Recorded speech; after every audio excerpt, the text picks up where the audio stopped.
Paolo Avellino at Kim Chiu, hindi kinaya ang kilig sa kanilang taping day.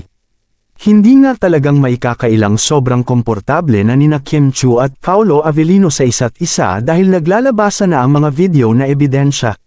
Sa isang latest video na ipinost ng production team, tila hindi mapaghiwalay sina Paolo Avellino at Kim Chiu.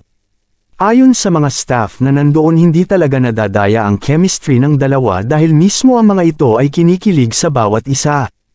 Makikita nga sa video na kahit off-cam at tahimik na tao si Paolo Avellino ay tuwang-tuwa pa rin ito kay Kim Chiu.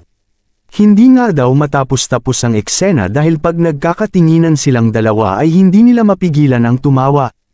Ganoon din naman si Kim Chiu na alam naman nating sobrang masayahin.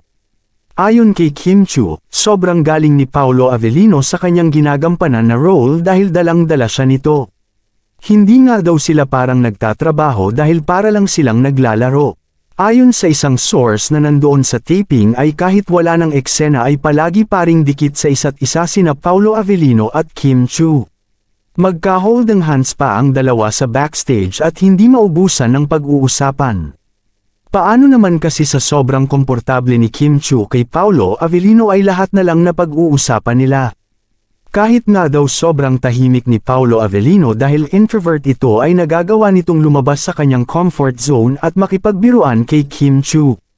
Opposite nga daw ang dalawa dahil madaldal si Kim Chiu at tahimik si Paolo Avellino pero sobrang nag-click ang mga ito. Hinihintay din ni Paolo Avellino si Kim Chiu kahit natapos na ang eksena niya. Gusto daw kasi niyang alalayan ng dalaga kapag may mga iyakan na scenes.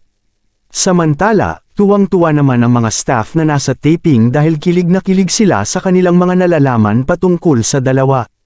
Mukha nga daw mag-jowa na ang mga ito pero nirerespeto na nila yon. Anong masasabi ninyo sa balitang ito? Comment down below. Maraming salamat sa panunood.